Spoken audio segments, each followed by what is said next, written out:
I'm on dating apps. Pretty much everybody I know that's my age is using dating apps. I don't think it's a bad thing to be using dating apps, especially in your mid-20s, your early 20s, hell, even into your 30s, 40s. Lots of people in the past used to meet through friends, through coworkers, and through work. Nowadays, the best way and the most common way to meet people is through dating apps. Basically, every woman I've dated in the last 3 years, especially since I've lived in a big city, I live in Seattle.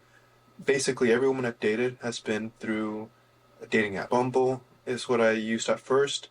Hinge is what I've used for the last 4 months or so. I've had relatively good success on both, I think. On Hinge, I now get a few likes per day. Nothing crazy. I know there's many beautiful women out there who will get hundreds of likes within a week. I get two, three, maybe four likes per day here in Seattle, which I think is good. It means I do have a few options.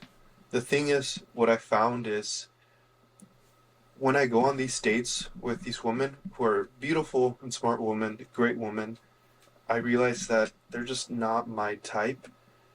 Their personality isn't what I'm looking for. What they want for their future isn't what I want for my future. I'm someone who wants a best friend in my partner, in my wife, and I do want a wife, and I do want kids.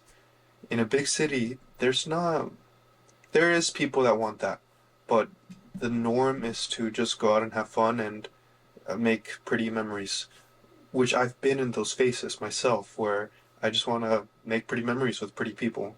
So I've done that. Now, now I just know that that's not what I want. I just know that's not what I want. I just know it. Most of the time when you go on these dates that you know are going to be short term, you spend some money, you spend an evening, you spend a night with someone. Sure, it's fun. Afterwards, you feel empty. You feel unsatisfied. You feel glad that it happened, but ultimately, that's not what I care about. But you also feel an emptiness because you know that it's not going to last. You know that this woman is not going to be your partner. You know that she's not going to go home with you back to Texas to meet your family and friends. You know that you still have a whole life ahead of you. This was just a passing memory. There are times when I've wanted that. I just know it's not what I want anymore. So the more I think about it, right, in this channel, this is pretty much the first time that I'm making a video about dating, about my personal dating experiences here in Seattle. Usually I talk about being in the tech industry, what it's like being a software engineer. So let me try to relate dating to now tech. Seattle is the best city in the world for tech. You got pretty much all the big companies with offices out here. I work at a mid-sized company, so I've been working for the company for 6 years, but I've been in Seattle for 3 years. Since I've been in Seattle, my dating experience have always been short term because I knew that I was eventually going to move back to Texas, and I don't want to force a woman to move back to Texas with me because most of the people that live out here are transplants and they want to go back home. And on top of that, where I'm from in Texas and where I want to go live in Texas, it's a small city. Some people would even call it a town. I'm from the Valley. It's 95% Hispanic. Most people aren't used to that. Seattle is a very white and Asian city. I've dated a few white women, a few Asian women. I've dated black women, but mostly I've dated Latina women here in Seattle. Pretty much all of them, I just don't have that connection. I just don't. I've been working as a software engineer in Seattle for 3 years.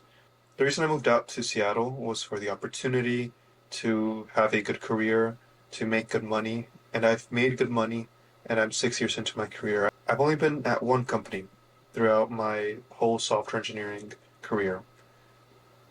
It's common for engineers to jump companies every 2, 3 years, and sometimes they make more money.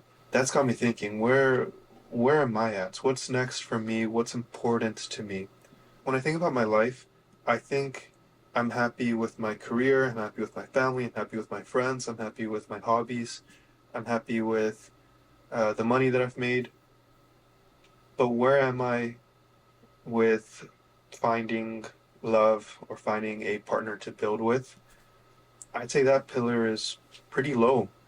That's something that I want to try to improve. So I guess this video is kind of more of a rant of what I've been thinking about, especially as I have gone on a few dates recently. How serious will I be in moving back to Texas? I don't know. I feel like it's about time, but it's also a really tough economy. I am seriously thinking about moving back to Texas. My job won't let me go remote. We're not a remote company, we're hybrid. So that's something I've been thinking about. There are some remote software engineering jobs out there, but the market's not as good as it was during COVID. I mean, it's nowhere near as good as that time. I'm grateful that I'm at a job where I make six figures. So life is good. I'm not trying to bitch about my life here. That's not what I'm trying to do. It's more so what's important to me today, what's important to me tomorrow, what's important to me a month from now, 6 months from now, a year from now, and 5 months from now.